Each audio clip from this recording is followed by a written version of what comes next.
So here we want to talk about the uses of texts and the way in which the writer weaves his or her own voice with the original text that is being discussed.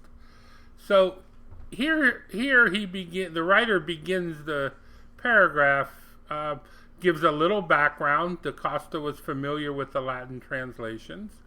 And then he makes a point, a comparison between the Spanish language of the Bible of Ferreira and the Latin translation of the Bible shows that Da Costa's Portuguese translation and sometimes follow the Latin translations instead of the Ferreira translations.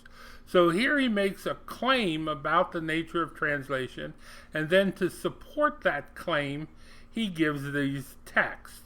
So again, he's looking at a number of different sources, and so he's comparing three different pieces of translation with the original in order to support his claim.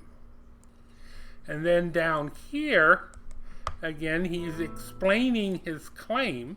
As we can see, Da Costa translated the Hebrew word, imagination, into this word in Portuguese. That is the word closer to the Latin word than to the word, and I won't try to explain that, but he's then demonstrating support for his claim.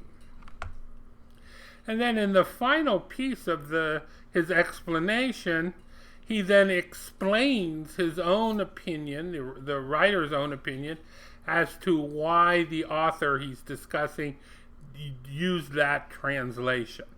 And again, he had to use it, and then the second, however, the translation was rabbinic, and so it belonged to the same tradition as he was trying to delegitimize.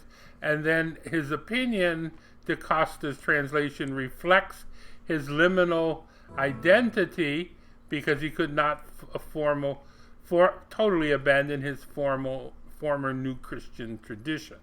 Okay, and remember, that's the major claim that the writer had made in the introduction of his paper.